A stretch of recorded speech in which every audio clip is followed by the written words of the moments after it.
Hello, everyone, and whether it's good morning, good afternoon, or good evening, thanks for joining us today. This Saturday night, in only 2 days, AEW will broadcast the 3rd edition of the Full Gear pay-per-view from the Target Center in Minneapolis.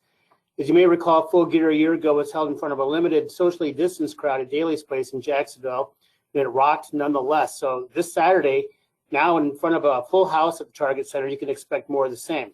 In fact, Full Gear will mark one of the biggest shows of 2021 with 3 AEW championship belts on the line.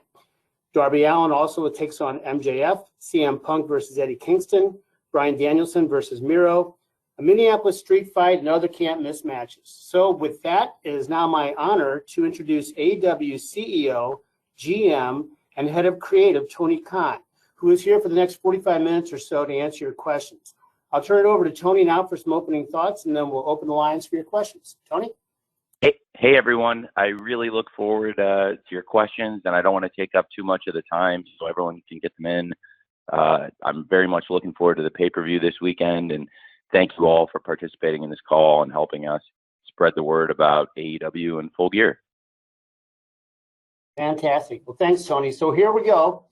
We're going to start with Chris Mueller from Bleacher Report, and then after Chris, on the on-deck circle will be John Alba from Ad Free Shows. So, Chris, the floor is yours.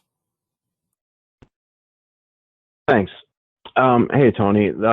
So with Full Gear coming up, we've got a big card here with 10 matches, and previous pay-per-views have been similar length. I was just wondering if that is sort of like the ideal length that you've kind of picked for AEW pay-per-views, or do you ever see that being shortened or expanded for different events in the future?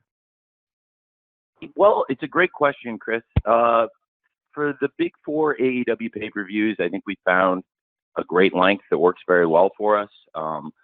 We've had really, really great reviews for the pay-per-views we've done, and particularly the All Out pay-per-view, our most recent show, is the best feedback we've ever had on anything we've ever done, any show, and it's the most revenue we've ever brought in from a pay-per-view, and I think it was also the best the fans or the critics have ever received any of the shows.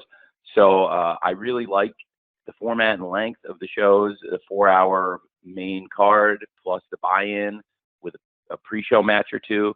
So yeah, I think it's a good length of card, and we really found something that works for us very well. Thanks, Tony. Thanks, Chris. Okay, as promised, John Alba from Ad Free Sports is next. And after that, I'm going to read a write-in question from Jonathan Hood of ESPN Chicago. So, John? Jim, thank you. And Tony, thank you for your time, as always. I'd like to ask about Hangman Page, someone who we saw at the introductory press conference for AEW back in the beginning of 2019. He was positioned to be a big star out of that gate, and yet here we are now, more than 2 years later, seemingly ready for what could be a crowning moment. What would you like to say about his journey over the course of that time and how he's grown as a performer, and why is now the right time for him to face Kenny Omega on this stage? Well, it's a great question, John. We talked about homemade stars before in AEW, and this is the epitome of the homemade star. Hangman Page was a young wrestler when he joined AEW, who a lot of the hardcore wrestling fans knew, but he hadn't had a lot of experience wrestling on national television, and he's really blossomed under the eyes of the fans and the people who've been watching AEW from the beginning.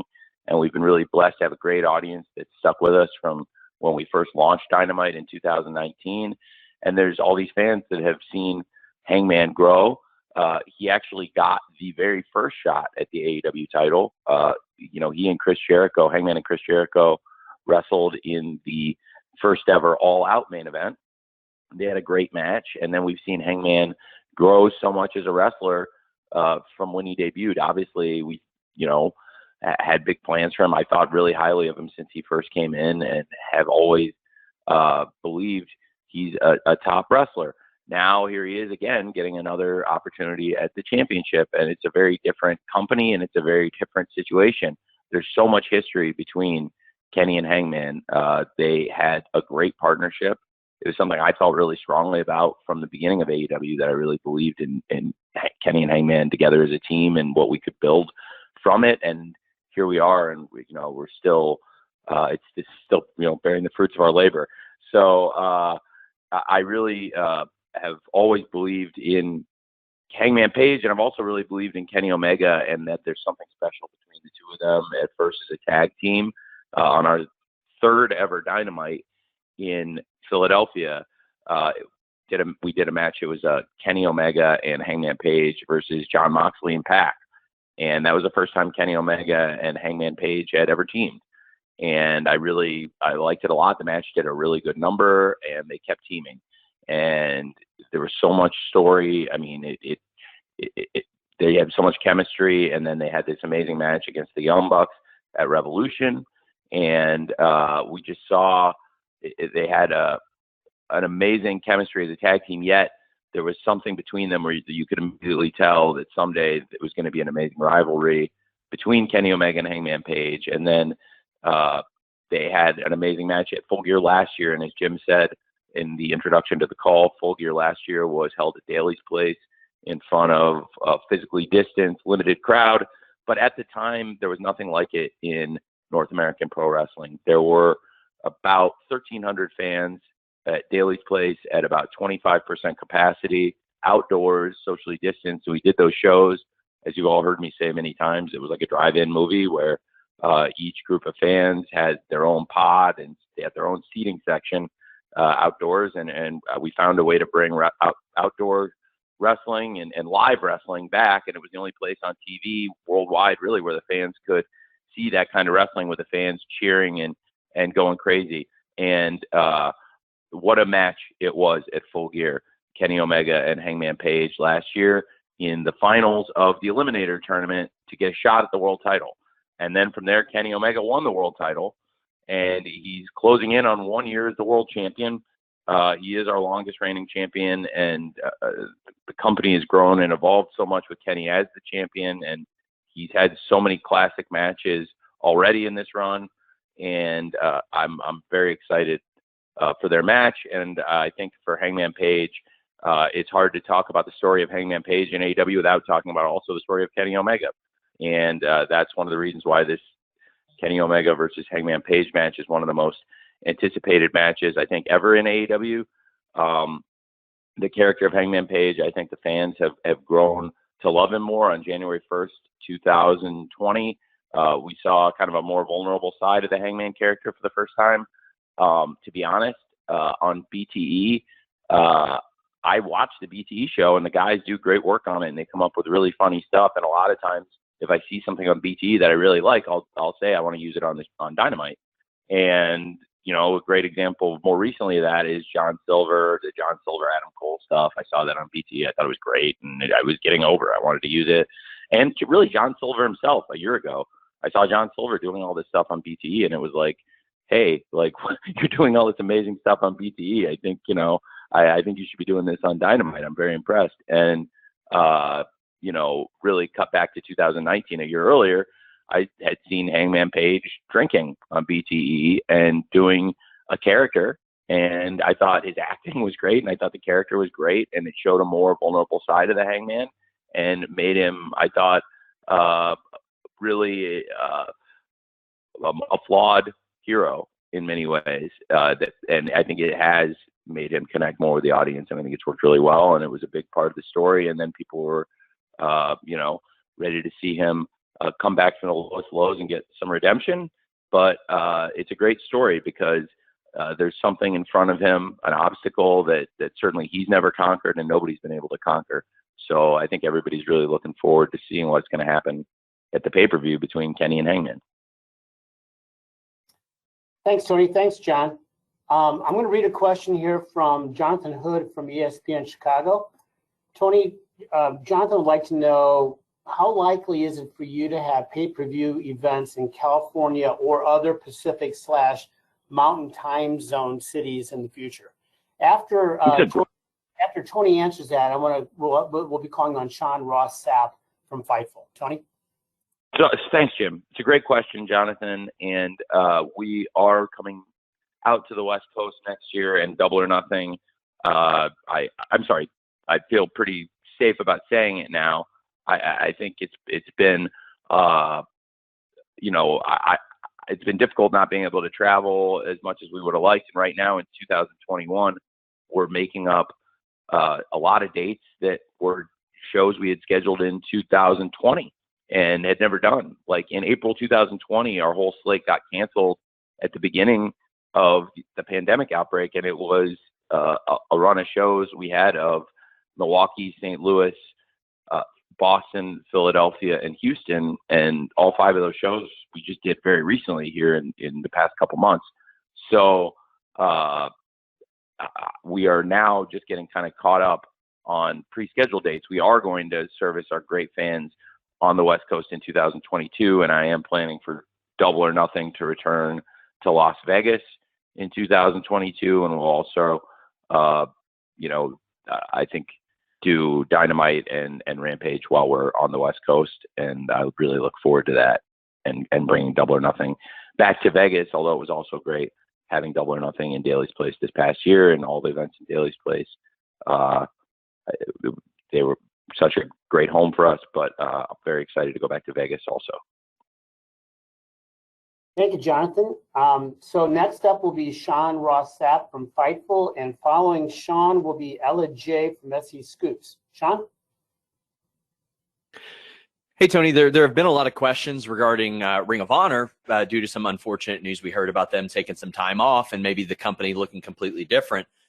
They've released, or everybody will be released from their contract soon. There's also obviously a very vast video library there, which includes All In, which was kind of a precursor to AEW.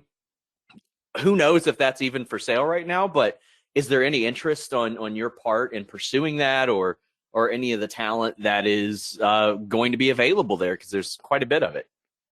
Well, there's a lot of great stuff there. They've had a lot of great matches and great shows in the library, and they have some very good talent. So I can't say with any certainty, but we'll see what happens on the business side. And as far as the talent goes, I would say stay tuned to AEW. There's Dynamite every Wednesday. There's Rampage tomorrow, and the Full Gear pay-per-view on Saturday. So you never know who's going to show up in AEW.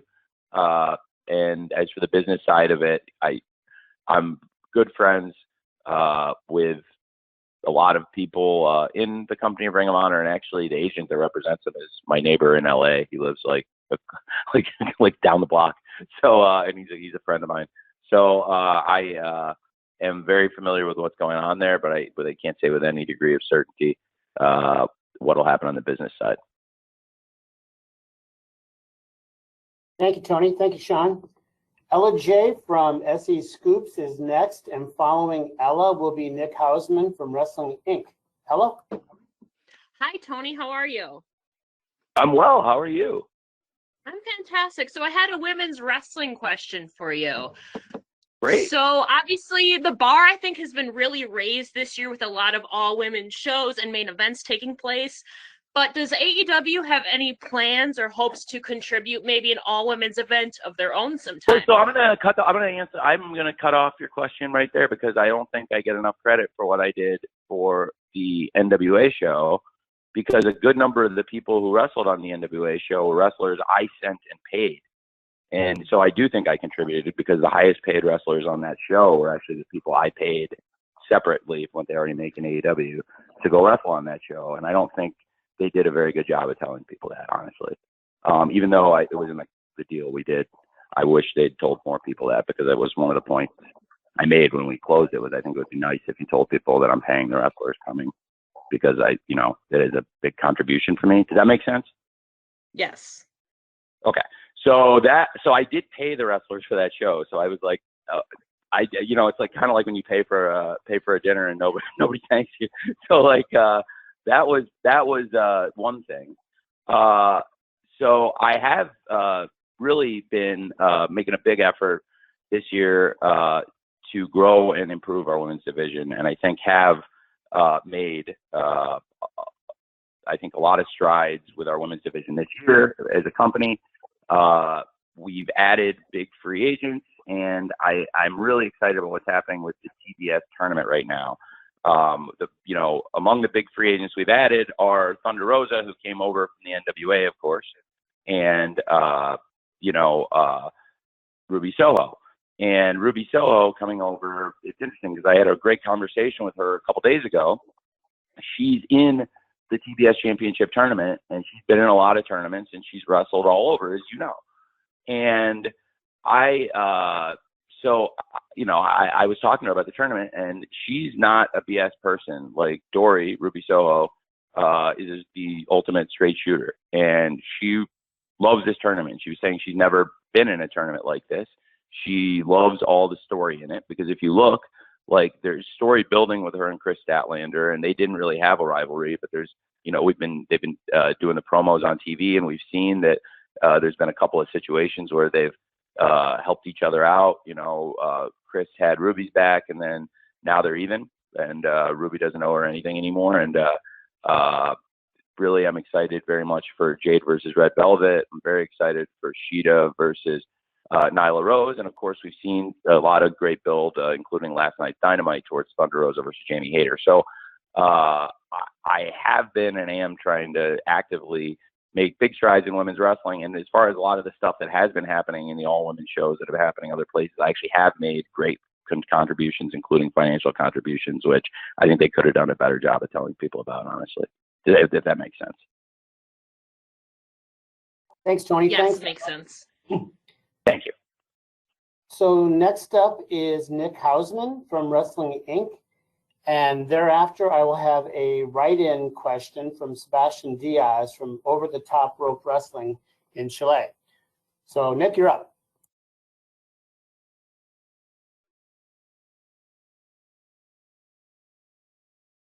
Tony, can you hear me? Hey. Tony? Hey, can you hear me? I can hear you great. Okay, sorry. I had myself No, you're double. good, Nick. Okay, wonderful. Hi, Tony. Thank you very much for the time. I kind of want to follow up on something I'm sure you get a lot of questions about. But, earlier when you were asked about Bray Wyatt, he was still under 90-day non-compete. Obviously, that expired like a week and a half ago. I guess on behalf of a lot of fans, I know he's interested in the movie business right now. But have you had any contact, or has your interest level changed in bringing Bray Wyatt, into AEW? No, I like Wyndham a lot. We'll see what happens. I haven't talked to him about it ever, about him coming to AEW. The last time I saw Wyndham was at Chris Jericho's birthday party, and I think it was a pretty late night, and it was last year. So it's a very different world, and I only saw him in passing very briefly. I was heading out as he was heading in. But it was pretty late at night. But I think he's a wonderful person and a great talent. Thank you, Nick. Okay, I've got a question here from Sebastian Diaz, who's writing in from Chile. Hi, Tony. We're entering the last weeks of Dynamite on TNT as a weekly show before we jump to TBS. So that's a new start. Will there be a refresh of the brand, maybe new music, new logos, stages, or will it be the same? Greetings from Santiago, Chile. Tony? Hey. Okay, so basically, Jim, the question about Dynamite, just to make sure I got the question, it's asking if the format will be the same when we move to TBS. Yeah, format, look, staging, the lighting, the music, will be a different look on TBS, or are we going to pretty much go from the TNT look into TBS? Well, it's a great question. Okay, so now I understand. That is a great question, and it's a few questions in one. The great wrestling and the great wrestlers and what people love about Dynamite, for the most part, I think that's all going to be the same. But the look of the show, we may do some tweaks and in presentation, and it'll be fun. And we'll do our best. And if you don't like it, then we'll go back to what we had. But I think we're gonna look at the presentation of the show going into TBS. But the wrestling, the wrestlers, all the stuff you love about the show, for the most part, I think will be the same. And hey, if I mess with the look of the show and you don't like it, I can always go back. So I think that's a great question. But I'm also very excited about the move to TBS and all the great things that will happen with that, which will be great for us. It's great to be back on Wednesday night now. we were on this amazing run on Wednesday nights, and really it's our home. And there have been a couple times where we've had to shift to, Saturdays here and there, and it's always, uphill to get your momentum back when you do. So I think, as I understand, there'll be a bit less time shifting when we do move to TBS. There are still sports on TBS where there are conflicts and stuff, but I think it'll be great for the fans, and very excited also. Rampage will be staying on TNT, and of course that same week in January when we launch Dynamite on TBS, we'll of course have Rampage again on TNT, and then we'll have the first ever Battle of the Belts in AEW. So stay tuned for more info on that. And 2022, we're going to start it in a very big way. Thank you, Tony, and thank you, Sebastian, for joining us from South America. So I'm going to come up with two names here. Steven Spice from Steven's Wrestling Journey will be next, and he will be followed by Niger Chambers from Big Gold Belt Media. Steven, are you ready? Yes, I'm ready. All yours. Hi, Tony. Thank you so much for bringing me on. This means so much to me. Hey, how are you? I love AEW. Thank you. I'm glad to hear it. And so my question is, how do you and your crew develop the ideas of the matches that go on these pay-per-views and every Thursday night and Wednesday? I work really hard, and I work with a lot of different people, and so I stay up really late on Tuesday nights and Thursday nights a lot, and that helps come up with ideas. And a lot of times you're thinking about it all night and or all day, and you never know when the good ideas come to you. And then a lot of other people have really good ideas too. So I talk to lots of different people, and lots of different people have really good ideas, and I have to take all the ideas and figure out which ones are the good ones and which ones are the bad ones. And I try to mostly pick the good ones. And I have a lot of ideas on matches, and I try to organize the show every week based on what would make sense for the fans, and what would make sense for the flow of the show. And, I have to fit the commercial breaks in. And it's a very different job formatting Dynamite versus formatting Rampage. A lot more goes in some ways, to doing Dynamite, where you have all these segments, and there's so many people in a Dynamite, and there's so much stuff that happens in a 2-hour show. In Rampage, it's more succinct because I like to get a lot of good wrestling in a 1-hour show, which is a challenge, but it's also a really fun challenge. So it's difficult in a totally different way. And then the pay-per-views, which you also asked about. Famously, I guess people know I doodle around a lot and sketch out ideas and kick around ideas, but I also change them. And I told people when somebody photographed me on the sidelines of a Jaguars game, and I wasn't even doodling in that moment, I was actually writing on the other side of the page about football, but I flipped the page over, and then somebody took a picture of me on the sideline. And but as you can see, what I was doodling, I had a lot of second thoughts. I changed a lot of stuff, a lot of new ideas that made sense came into fruition, and frankly, a lot of circumstances changed. So that's how it is, and it's a great question. And sometimes you have a week to think about it, and there's other times, like in the pandemic, where somebody isn't able to come to work, or they have symptoms, or you're waiting for them to get a test back, or you don't want to take a chance, or there's travel. There were a ton of travel issues, and at the beginning of the pandemic, the bigger issue was, a lot of people weren't really comfortable traveling, which I totally understood, and it told everybody. I think, as Tony Schiavone reiterated this week, told everybody at the beginning of the pandemic, everybody can stay home if they want. We're just going to run with volunteers to keep the show going, because the show is what the money I bring in, which I use to pay everybody. And so with the volunteer crew, that was like, about 29% of the people, I booked the shows very quickly to make sure we had great shows to keep the show on the air. But there were also a lot of really great matches in that time, and memorable moments, like when Sheeta versus Britt, that great match they had where Britt got her nose broken, or so many great matches in the inaugural TNT title tournament, and that's where we held that. And even Orange Cassidy made his TV wrestling debut in that moment. I didn't have a lot of choices. I mean, it was and for all things considered at that point, I did a good number. So I really am very fortunate to have a lot of really smart people who come up with great ideas that I work with, and it's a fun job being able to come up with my own ideas and then sort through the ideas of a lot of really smart people and try to put together a wrestling show that's like about as fun a job as there is. Thanks, Tony. Thanks, Stephen. Next is Niger Chambers from Big Gold Belt Media. Following Niger will be Russ Weekland from Hollywood Life. Niger, you're up. Hey, how's it going, Tony? Very well. Thanks, man. Good. Last night a video kind of went viral on social media after the conclusion of Dynamite, where we see you, Ruby Soho, CM Punk, and Cody Rhodes invite a fan into the ring as he celebrates being cancer-free, which is a very special moment. Really touched me. I thought it was one of the best things I've seen on social media in a while.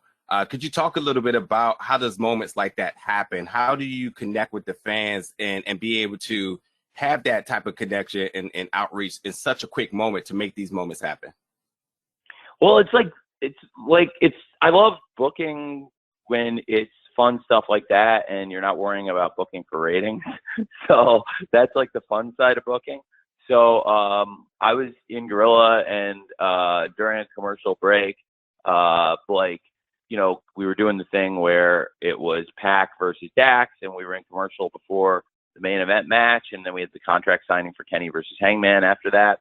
And I was by Cody, and I had planned for Punk to go out because the crowd hadn't gotten to see Punk yet, and I wanted to make sure he interacted with the crowd because he was on the show fighting backstage with Eddie, but the crowd hadn't heard from him and seen him, and I know it would mean a lot to a lot of the people for him to come out and be there. So I had mentioned to Cody I was going to go out with Punk, and Cody had said that he'd heard, and Cody does such a great job of community outreach, and he works with a bunch of great people, including the captain Sean Dean and Thunder Rosa and other people in AEW, including Amanda Huber, and they found a fan who they said was cancer free, and that was really cool.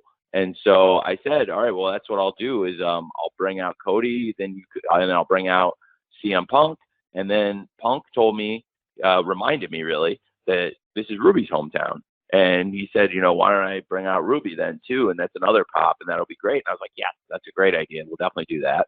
And so that's what we'll do, and that's what we did.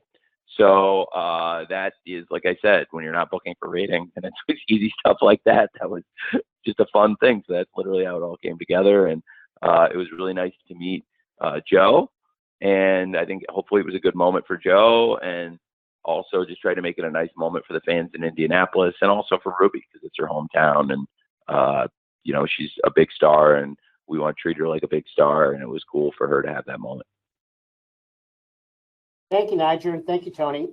Okay, next is Russ Weekland from Hollywood Life, and then I will follow that with a write-in from Mark Madison from Pro Wrestling Post. Russ? Yeah, hi. I was hoping any date on the Owen Hart Memorial Tournament. Yes, I'm so glad you asked. There will be updates on the Owen Hart Memorial Tournament after Full Gear. There's so much on the card, right? And there's so many stories, and the show is so jam-packed, and I didn't want the Owen Hart Cup to lose the focus when I start talking about it. But the Owen is going to be a big prize in AEW, and I'll have some interesting announcements about it. One thing I will say right now, you know what? I'm going to save it. I'll save it till after Full Gear. You guys will get more announcements on the Owen Hart Cup. I think I'll save it for Dynamite or Rampage after the pay-per-view. But stay tuned on that one. I will give more updates on the Owen Hart, and I have something fun I think everyone will really enjoy. Thank you, Tony. Stay tuned, Russ. So Next, I'm going to read you a question, Tony, from Mark Madison of Pro Wrestling Post, and then after Tony answers that, next up will be Stephanie Chase from Digital Spy. Here's the question from Mark, Tony. With Eddie Kingston's recent Players Tribune article in which he poured his heart out, could you see back when he initially joined AEW what his contribution to AEW and to the locker room would be eventually, a year from now? And did you foresee the kind of person that you would have, in Eddie Kingston at AEW? Yes, pretty quickly. I connected with Eddie Kingston immediately. I'm a very, very close friend of mine, and I didn't know him until he came in. But I connected with him very quickly and tried to find a spot for him right away, too. If you remember, he debuted against Cody, and it was a great match. And it was when Cody was the TNT champion, and we did the open challenge. And Cody came to me with a list of people when he wanted to do the open challenge, and there were a bunch of really good names on it. And the names I think a lot of the people on the list I did end up wanting to use, and then I had some names of my own, but two names he had that he really wanted to work with that have been great were Ricky Starks and Eddie Kingston. And I felt really strongly about them both after they had the match with him too, and he did a great job in the matches with them, and they both did a great job in the matches with him. And in both cases, I had something for them. Now, in Ricky's case, it was right when he was in the ring. I knew I wanted to use both of these guys on Dynamite, and in the pandemic era, when stars like this came, across your desk, you really wanted to hold on to them. So, Ricky, I immediately knew I was going to do the Team Taz thing with, and I actually called Mox at his house and told him I had found a guy that for us to do this with, and he hadn't really seen Rico, and I told him to trust me, and he did. And then he came over, brought Rico over, and he was like, "You were totally right. Now let me go back to Eddie, and I'll talk about Eddie for a really long time." So Eddie, I didn't have that for. I knew I had to do something with this guy. What a massive talent. And Cody and Eddie had such a great match, and I found a unique opportunity because at Fyter Fest last year, Young Bucks and FTR were teaming, and it was an unlikely partnership, and they teamed against the Lucha Brothers and the Butcher and the Blade, which was also kind of a unique team in an 8-man tag match at Fyter Fest 2020. And the Butcher and the Blade and the Lucha Brothers won. And I felt like I had to do something with that because I was like, they beat the Young Bucks and FTR. That's a huge win. And I really want to follow up on it. And I also really want to use these guys. And I'll be honest now, because it was a year and a half ago and it's in the past, like I was, not as deep on the heel side then. And I really wanted to make a go with these guys. And I decided to bring Eddie back as their wrestler and as a manager. And Eddie's a huge fan of Hot Stuff Eddie Gilbert. And I'm a huge fan of Hot Stuff Eddie Gilbert, a huge fan. And he's an inspiration to Eddie. And I told Eddie, this is your chance to kind of be the Hot Stuff Eddie Gilbert of this stable. You're a wrestler and you're a manager. And you'll be the manager for these guys who do a lot of the talking. And that's where the connection with Eddie and, of course, the Lucha Brothers and the Butcher and the Blade began.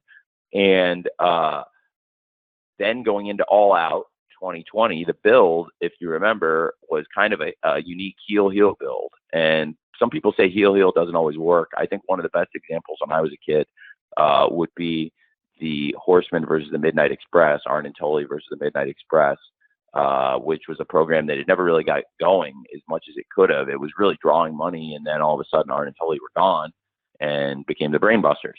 That was a great program, and I always thought there was something to it. So we did this where I had a heel situation, basically, where it was Jake the Snake and Lance Archer. It was Team Taz, the aforementioned Starks and Brian Cage and with Taz, and then this Eddie Kingston group. And then it would always look like it was about to tee off between the three sides of heels. And then Darby would show up, and Darby had this beef with Team Taz, and he would go crazy, and it would all set off, and it was leading to the Casino Battle Royale.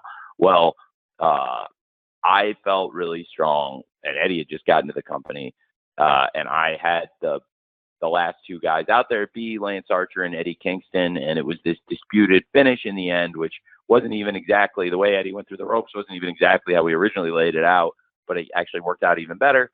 And I had earmarked Eddie to wrestle Jon Moxley, and that's why I wanted him to be out there and him and Lance to be the last two guys, because they were the two guys I saw as great opponents for John. And then Lance, of course, as he said, he was like, you never expected anything to happen. We were all being very careful in a bubble, and then he went to the veterinarian, and next thing you knew, he had COVID. And it worked out well because Lance and John Moxley eventually got to do their matches and built a great rivalry, including the Texas Death Match. But in the moment, it was Eddie's time, and Eddie had this great match with John Moxley, and it really built something great. And then they had a real rivalry, and we were able to do, a pay-per-view story building to Full Gear last year. And John Moxley versus Eddie Kingston was the main event of Full Gear last year for the world title. And Eddie Kingston's been a huge part of the company. Now, so that's the yes to your question. And now to the no, I mean, Eddie's, I knew the hardcore fans loved Eddie, and I also had seen that he'd crossed over to a mainstream audience, and this was a person you could push on national television as a main event wrestler.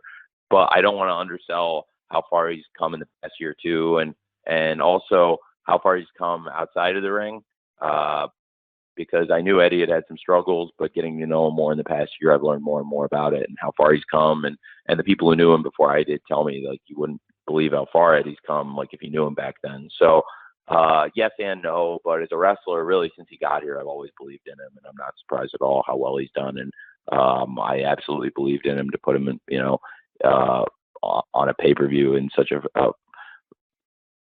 critical position in one of the biggest matches of the year, Eddie Kingston versus CM Punk. Thanks, Tony. Thanks for the write-in question there, Mark. Stephanie Chase from Digital Spy is next, and Stephanie will be followed by Jim Barcelone from the Miami Herald. Steph? Hi, Tony. How are you? Great. How are you? I'm great, thanks. I wanted to ask you about the Inner Circle versus American Top Team feud and Full Gear match. What made you choose the Inner Circle for this position to go against American Top Team? And laying out the feud and the matches we've seen so far, how have you found balancing the idea of protecting the AEW guys versus outsiders when, in this case, the outsiders are legit MMA fighters?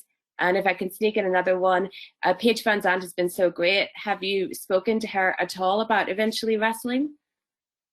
That's a few great questions. And the way I came up with it was being good friends with Dan Lambert. Again, through the pandemic, Dan came and visited and was at the shows, and is a big wrestling fan. He's a big fan of old school wrestling, as he's made very clear.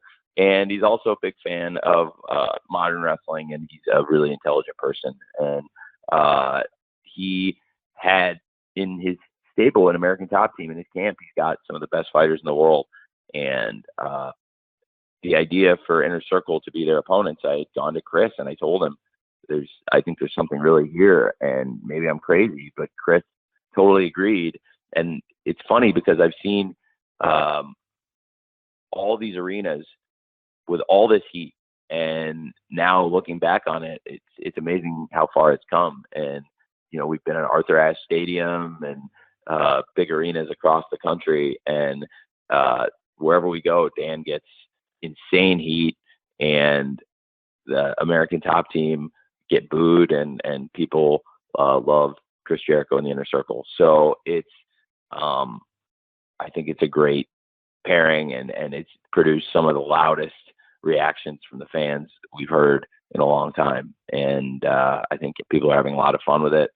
It's a cool rivalry. It's gotten us a lot of mainstream buzz, which I also expected going into it, because when you have things like Jorge Masvidal throwing the flying knee at Chris Jericho, that is going to get picked up. And in that case, it got picked up almost every outlet. So it was some of the biggest mainstream coverage we've ever had, along with, other huge stars we've had in AEW, like Shaq and Mike Tyson. And this got picked up on that level, along the lines of Shaq, Mike Tyson, Snoop Dogg, and other great celebrities who come into AEW. So the American Top Team have, I think, been great for us and will be great for us. And the Inner Circle also are, since the beginning of AEW, steadfast parts of the show, and I really very excited for the Minnesota Street Fight. And Paige Van Zandt, what a great talent. I'm a huge fan, and I really like Paige. Paige and Austin, and have been here a lot, and I would love for them to keep coming and for Paige to do more. Absolutely, I think she's tremendous. Thank you, Stephanie. Next up will be Jim Barcelone from the Miami Herald. And Jim will be followed by Bill Pritchard from WrestleZone. Jim, you're up. I'm muted. Oh, thank you so much. Wanted to address the dark tapings at Universal Studios and your thoughts of how things have been going there with that, the crowds, just the whole setup there. And is the plan moving forward to just continue doing it from Universal when you can, going into the next year? So yes, to be a total straight shooter, yes, I'm going to keep doing that dark tapings or when we can, when it makes sense. When we've done live rampages, as many of you know, in the wrestling media, we've also taped dark there and done elevation at Dynamite, which is what we did this week. So we will again tape dark tomorrow before Rampage. So I am expecting that to continue to kind of be the cadence, and we can look forward to more dark tapings at Universal. The fans have really enjoyed them, and I've had a lot of fun at them too. If, any of you who've been at them, I think they've been really fun shows, and a lot of the big stars have been very generous with their time too. So it's a fun thing we've been doing. Thank you, Tony. Thank you, Jim. Bill Pritchard from WrestleZone is next, and Bill will be followed by Samantha Shipman from Daily DDT. Bill? Hey, Tony. How are you? Hey, Bill. Great. How's it going, man? Not too bad. Thanks for taking the time for this. I actually wanted to ask about Lio Rush. He made his in-ring return this week, and just wanted to get your thoughts on... Oh, happy birthday. Just wanted to get your thoughts on how that's going, if there's any plans to, keep them as a dedicated tag team, or if it's really just feeling things out right now and use them as best as you well, I think it's a story that is developing between Lio and Dante. So without saying too much, I don't think you or anybody wants me to probably say where exactly they're going. But I really have enjoyed it, and I've had a lot of people come up and enjoy it, and it's something that I felt really strongly about. And I haven't made it a secret that I really like Lio, and I think he's a tremendous talent, and I think he's benefited from the coaching that I've given him, and he's gotten great coaching from others. I think Sanjay did a great job on that match last night, coaching with them, and Sanjay and I work real close with Lio and Dante and with Seidel and Moriarty. So I am a huge fan of Lio Rush, and I really think he's got a lot. Like I said, it's his birthday. Happy birthday, Lio. And I think he's had I'll choose my words carefully here. When Lio retired from wrestling, he came in, he did one show for us, he retired from wrestling, and I actively recruited him to come back, and thought it would make a lot of sense for Lio at his young age, once he got over the injury, to just trust me and like let's give this a shot, because I think he'd had a tough go other places, and he was mentally, it seemed, really burned out on the wrestling business, and he's done other things. He's a great athlete. He's also got a great personality, and he's been on MTV The Challenge, which is a big show. And but if he's not wrestling, I think he's not using great talents that he has. And so I'm glad people got to see that last night. He had debuted in the Casino Battle Royale at Double or Nothing, but then we had never seen him wrestle on TV or in an actual sanctioned match. So I was really pleased with how it turned out. And for the live crowd, I went back out with Lio and Dante when we were in break and raised their hands for the crowd, because I thought they did that well. So it was very good. Okay, thanks, Tony. So next is going to be Samantha Shipman from the Daily DDT. Then I'm going to take a question from a write-in, then we'll spin the wheel to see what the final question of the day is. So Samantha, you're up. Hello. Hi. How are you, Tony? I'm doing great. Thanks, Samantha. Good. I have two questions for you, but we'll start with the first one because I think that might be a little bit more of what everybody's going to be listening for. So we've seen last night, we saw Best Friends join Chaos. Kenta has put it out there that he wants to GTS Punk. We've seen Kenta in AEW. We've seen Rocky Romero. We've seen Suzuki. We've seen Nagata. So what is the relationship with New Japan like heading into 2022? And is that something where we could potentially see AEW wrestlers going into things like Wrestle Kingdom and New Year Dash, or even later in the year, maybe in the G1? Or what is that kind of looking like with that relationship right now? Okay, and what's your second question? My second question is completely different from that. It is actually about the women's division. And we see that we have. Jim, it's fine. Is it okay if I answer that one and then go back to our other question, just so I don't? Absolutely. Okay, great. Well, so first of all, okay, it's a great relationship. I really enjoy working with New Japan. It's changed a lot since AEW started, because when AEW first started off, I think they were pretty pissed off with me, and then as wrestling went on, I think they saw that like I wasn't really trying to stop them from doing anything, and I actually made a lot of friendly gestures along the way. Like Chris Jericho, I was very open about Chris Jericho working in New Japan, and then when he was wrestling at the Tokyo Dome in January 2020, I even cleared the stipulation which we put together. You know, Chris basically was the go-between between me and them at that point, that we would have it effectively be an AEW title eliminator match with Tanahashi versus Jericho, not unlike some of the matches we do in Dynamite, where it's, hey, if you beat the champ, you get a shot at the title. And that's what we said. You know, if he beat Chris, he could come to AEW and get a shot at our title. So it added a lot of interest, I think, to their show in that match, and that was great. And also, I had been pretty open about Jon Moxley wrestling there, and I cleared dates time after time for John to work there. And so I think they saw this as a good relationship, and I have a good reputation for being an honest person. So even though I kind of came out of left field and I was a new player in the game, I think I raised their antenna early and made them pretty nervous. And then the more I built a reputation in the sport, I think they wanted to work with me.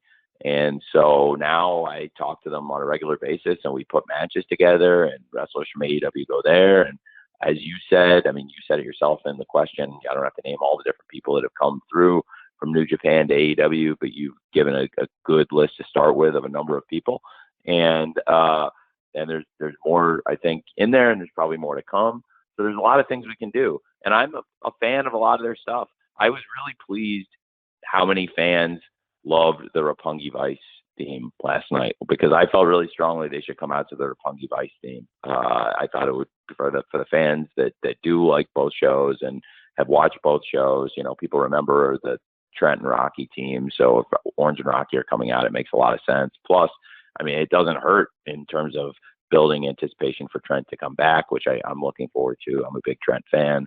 And look, with New Japan, it's a good relationship. And that's why I was so amused when the story of the day on a weekend in the summer, this past summer, was this story that kept getting buzzed, that clearly was getting signal boosted by some PR person, that New Japan would work with WWE, which was comical to me, because I was doing all this stuff with New Japan. I had all these plans with New Japan, and I knew Nagata was going to be coming to Dynamite, and we were doing this stuff with Kenta and had other plans in the future. And this was before we had even worked out Suzuki coming in. And I'm not sure if you mentioned Kojima, I didn't hear it, but you might have. But Kojima is another great wrestler who's come in and wrestled on pay-per-view for us at All Out, had a great match with Mox.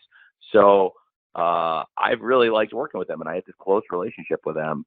And that's why I was like close to a live show, and I thought it would be a fun promo to cut to get some buzz on the show, talking about the fact that we have the partnership with New Japan, and I've been reading all these stories that New Japan and WWE are about to start this deal, and if that's the case, it's news to me because I had just reunited Roppongi Vice on Elevation, and Nagata was going to be coming in, and we had all these plans with the U.S. title with Mox, and I knew that we had talked about what I was setting up with Mox versus Lance for the Texas Death Match, which was going to lead to Lance versus Tanahashi for them. So we've been working together pretty close. So I asked them if they wanted me to do this promo because I thought it would be good buzz for New Japan and AEW, and they thought it was hilarious. So that's how that happened. So yeah, it's a great relationship. I really like working with them, and they have a great history, and a lot of our wrestlers have great history there, and they also have a lot of great wrestlers of their own. So it's a great thing we have going. Thanks, Tony. Thanks, Samantha. Samantha has a second question, I think, Jim. Yes, I do. So thank you, first of all, for the very thorough response to that question. That definitely answered a lot of questions. So my other question is about the AEW women's division and how much it's grown. And we see, obviously, the TBS championship is we're about to crown a winner very soon. So will you be treating the TBS title on the same level as the AEW women's championship? I think you should think of the TNT championship and the TBS championship as sibling championships. Okay, that's where I was going. So it is. I mean, I think the TNT championship is one of the most important championships in wrestling, and it's been defended in huge matches. And at times, I mean, we've done massive ratings, and some of the biggest ratings we've ever done on Dynamite are for TNT title matches. And you can look back. We've had some monster ratings for things like Brody Lee versus Dustin Rhodes for the TNT title right after All Out 2020. Cody and Brody in the dog collar match did a great number, and Darby versus Brian Cage did a really good number, and Darby versus Matt Hardy, Falls Count Anywhere for the TNT title is one of the biggest numbers we've ever done. So I think the TNT title has a great history, done some really big numbers, and then our women's championship, again, Dr. Britt Baker's great champion. Whoever wins the TBS championship, I think we have a number one contender, Ty Conti now, that's in line, to me, to wrestle for the world title. So the way I did the TBS championship bracket was, okay, let's take the top five, and you had number 2, 3, 4, 5. So you had, Jade Cargill, Thunder Rosa, Nyla Rose, and Chris Statlander. I gave them what we would do in like seeding in the NFL or in a lot of sports tournaments. You would take the top seeds and give them a bye. So as we were building, Ty Conti, I think, is, by the way, we're talking about our women's division. It's not on the subject of the TBS championship because Ty Conti's wrestling for the world title. But I have to say, Ty Conti is one of the most improved wrestlers in the world. And I always thought she was a great prospect. And for years, I really admired her. She's one of the people I was really shocked we were able to hire because it was somebody that I was surprised got let go. And when she got fired, I wanted to snap her up very quickly. I was a big fan of Ty Conti. And I think she's a great number one contender. And I'm really excited for the Ty Conti versus Britt Baker match. Britt's been a great, great champion for us. And Ty is a great number one contender. So the TBS championship, I took the rest of the top five, who are all also top contenders in line, gave them the first round buys, and then took the next 8 and built a 12-woman field. And now we're into kind of I don't want to upset the NCAA, but I will not call it the Elite 8, but we're into this really great 8 final women, and really excited for the quarterfinals of the TBS championship tournament. And I think it would help a lot. I'm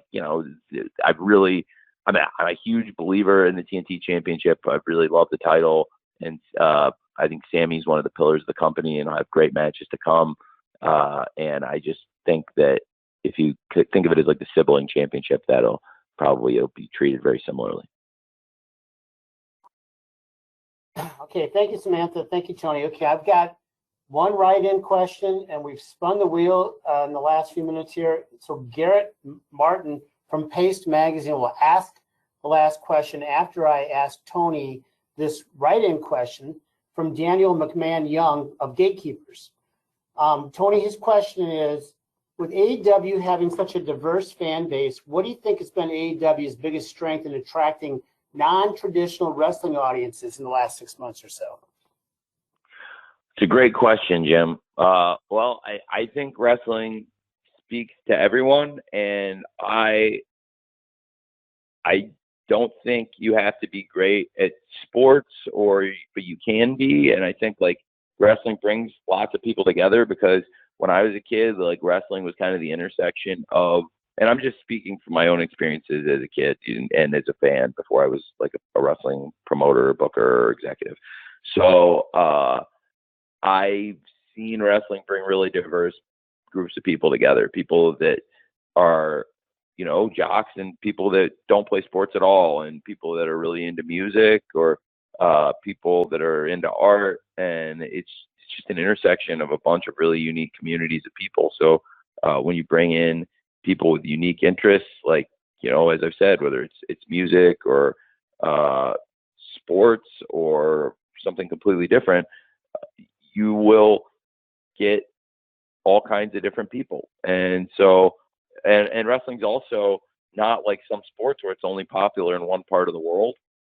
Wrestling's big in a lot of countries, you know, where some sports that we watch on TV or that are big on TV and do good ratings in America, for example, you know, they may not be as popular as wrestling in a lot of these other countries. So wrestling, it's big all over the world, and I think it just speaks to a really diverse group of people. And AEW now has gotten great penetration, and as we go into our third Full Gear pay-per-view and we go into our final pay-per-view of this 2021, it's really our first chance we've had to show off this new roster of wrestlers. And I'm very excited about it, because we have all these big stars we signed, you know, CM Punk, Adam Cole, Bryan Danielson, Ruby Soho, and many others in the company, and the company's really grown, and I'm really just very excited, because coming out of Full Gear, I think people will see more so than ever, you know, looking back at where we were a year ago, how far the company's grown. And to your question, because it's a great question.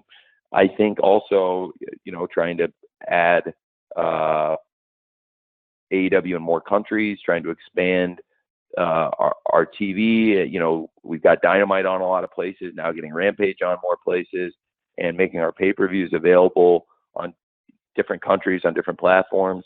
I think we can continue to grow the audience worldwide, which will help us make an even more diverse fan base. Thank you, Tony. Okay, we're going to call on Garrett Martin from Paste Magazine. And Garrett, you're up. And after Tony's response, then we'll wrap this up. Garrett? Cool. Hey, Tony. Thanks for talking. So let's circle back to Full Gear for this last question. I know a lot of people, they're expecting something like a coronation for Hangman this weekend. Now, how did his paternity leave impact the timing of that and your plans? And how different would the last 2 months of the main event scene have been if he hadn't taken that time off? Well, I don't want to say what my plans are. I think everyone's going to have to watch here and buy the pay-per-view to see what exactly is going to happen with Kenny and Hangman in the world title match. I have looked forward to doing Hangman versus Kenny for a long time. Him taking time off absolutely impacted the main event scene, because Hangman Page was one of the top contenders and is one of the key wrestlers in the company. So it was something I had to pay close attention to, absolutely. But on the other hand, I tried to make lemonades out of lemon, as I'm often doing when there are challenges with scheduling shows and with people traveling and coming to the shows. And in this case, if he wasn't going to be at the shows, I had to make the best of the situation, and I think we did. And, you know, to be without one of our top stars in the company, and still put together All Out and have All Out be such a great success and be so well received by the fans, and also such a commercial success and sell well over 200,000 pay-per-views worldwide. And that was before people knew for sure that Bryan Danielson and Adam Cole had come into AEW. And now that we've got this amazing roster of people here, it's pretty amazing to me how far we've come. But now, really, again, this will be the first time we've been able to show off so much of the new roster at one time. So I would say it wasn't exactly what I'd originally expected when he wasn't available around All Out, but I also try to make the best of it. And it's great to have Hangman back now, and I'm really looking forward to Kenny versus Hangman for the world title. Thanks, Garrett. And Tony, thanks for the extra time today. That was very nice of you, and really thanks to everyone. We're now officially at the end of our time. So per our custom, we're going to be distributing an audio recording to all attendees here shortly. And so finally, if you're in Minneapolis this weekend, we do look forward to seeing you at the Target Center, and especially for our traditional media sessions with Tony and other AEW talent at the conclusion of the event. No matter where you are today or on Saturday night, on behalf of Tony and everyone at AEW, we thank you for spending the last hour or so with us. We, as always, do not take your interest for granted and appreciate all you do. So we look forward to joining us Full Gear on Saturday night. Best wishes, everyone. Thanks, Tony. Thank you. See you guys. Thank you very much.